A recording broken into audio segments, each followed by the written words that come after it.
नमस्कार, मैं राहुल कठेरिया।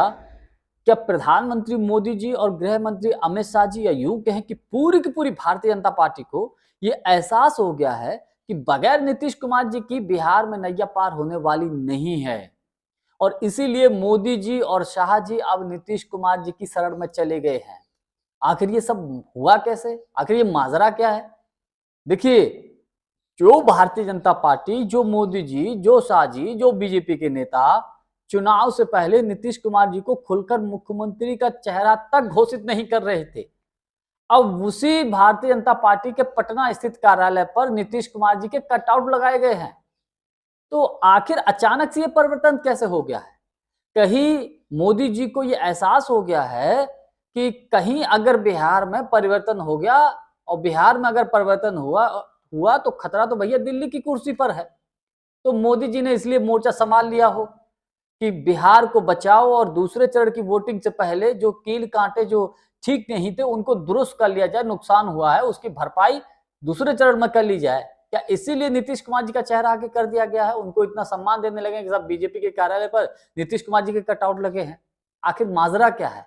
तो इन तमाम बातों को लेकर मैं चर्चा करूं, लेकिन उससे पहले यदि आपने अभी तक हमारे चैनल को सब्सक्राइब नहीं किया है तो सब्सक्राइब कर लीजिए और घंटी के बटन को जरूर दबा दीजिए। देखिए, हम सब जानते हैं बिहार में परिवर्तन सिर्फ बिहार तक सीमित नहीं रहेगा। बिहार में अगर परिवर्तन होगा तो ये परिवर्तन पूरे देश को होगा, पूरे देश में ये परिवर्तन दशा और दिशा तय करेगा। मोदी जी की कुर्सी खतरे में पड़ जाएगी अगर बिहार में परिवर्तन हो गया, महागठबंधन की अगर सरकार बन गई। इस बात को मोदी जी भी जानते हैं। पहले चरण की वोटिंग में बड़ा खेल ये हो गया कि जहां जहां नीतीश कुमार जी के प्रत्याशी थे तो वहां तो कहा जा रहा है कि उनके पक्ष में अच्छी वोटिंग हुई, क्योंकि नीतीश कुमार जी के कोई खिलाफ एंटी इनकम बैंक कोई बड़ी तो है नहीं। थोड़ा सा यही जरूर दिखाया जाता है नीतीश कुमार जी बीमार हैं, स्वास्थ्य ठीक नहीं है, और मुख्यमंत्री का उनको चेहरा तक घोषित नहीं किया गया बीजेपी की तरफ से। इससे नीतीश कुमार जी का जो कोर वोटर्स है वो नाराज है बीजेपी से। तो नीतीश जी की सीटों पर तो वोटिंग अच्छी हुई है, उनकी थोड़ी बहुत मजबूती दिखा रहे हैं, लेकिन सबसे अधिक फायदा वो दिखा रहे हैं महागठबंधन को दिख रहा है।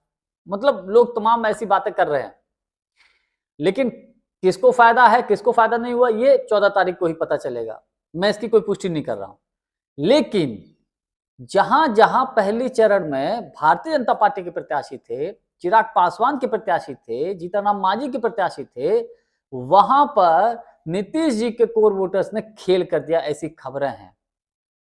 खेल ये कर दिया है कि साहब बीजेपी को या चिराग पासवान को वोट न करके वो वोट ट्रांसफर कर दिया है महागठबंधन को। और अगर इन दावों में सच्चाई है फिर तो बीजेपी के साथ बड़ा खेल हो गया।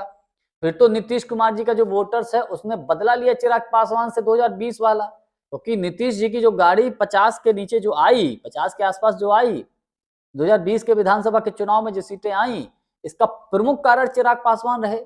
चिराग पासवान फैक्टर की वजह से ही भारतीय जनता पार्टी मजबूत हो गई, नीतीश कुमार जी की सीटें विशेषकर कमजोर हो गई। और इसी इसी ताक में थे नीतीश कुमार जी, हो सकता है।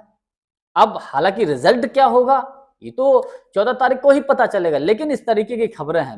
मैं इन सारी बातों को कोई पुष्टि नहीं कर रहा हूं, तमाम राजनीतिक विश्लेषक बोले, मैं उसको लेकर केवल चर्चा कर रहा हूं। और महागठबंधन को फायदा होता दिख रहा है।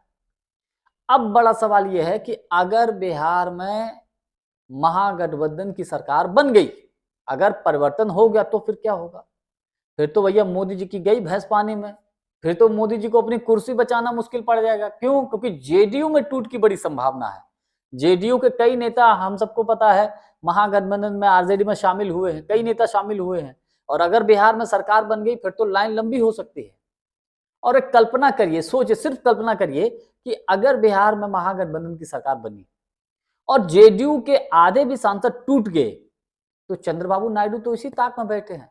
नायडू जी हुए, कुछ पार्टियों के सांसद जिनके 7-8 सांसद हैं, किसी के 3-4 हैं, वो लोग इस ताक में बैठे हैं कि नायडू जी नीतीश जी पलटी मारे। तो नीतीश जी की पार्टी के अगर आधे भी सांसद पलटी मारे फिर तो मोदी जी को अपनी कुर्सी बचानी पड़ जाएगी, क्योंकि नीतीश और नायडू की बैसाखी पर तो ही मोदी सरकार चल रही है।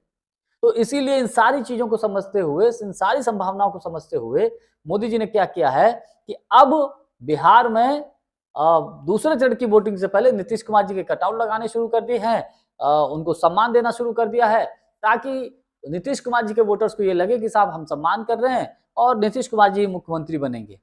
लेकिन भारतीय जनता पार्टी बेहद चालाक है। भारतीय जनता पार्टी एकनाथ शिंदे माड़ा मॉडल सबने देखा क्या किया महाराष्ट्र में, तो सब लोग इस चीज को समझ रहे हैं। हालांकि पहले चरण में जो होना था वो हो गया, अब दूसरे चरण में क्या होता है ये देखने वाली बात है। और 14 तारीख को क्या परिणाम निकलते हैं ये तो तभी पता चलेगा कि ऊंट किस करवट बैठा था, पहले चरण में और दूसरे चरण में। जानकारी हमारी आपको कैसी लगी कमेंट्स करके हमको जरूर बताइएगा। बहुत बहुत धन्यवाद। नमस्कार।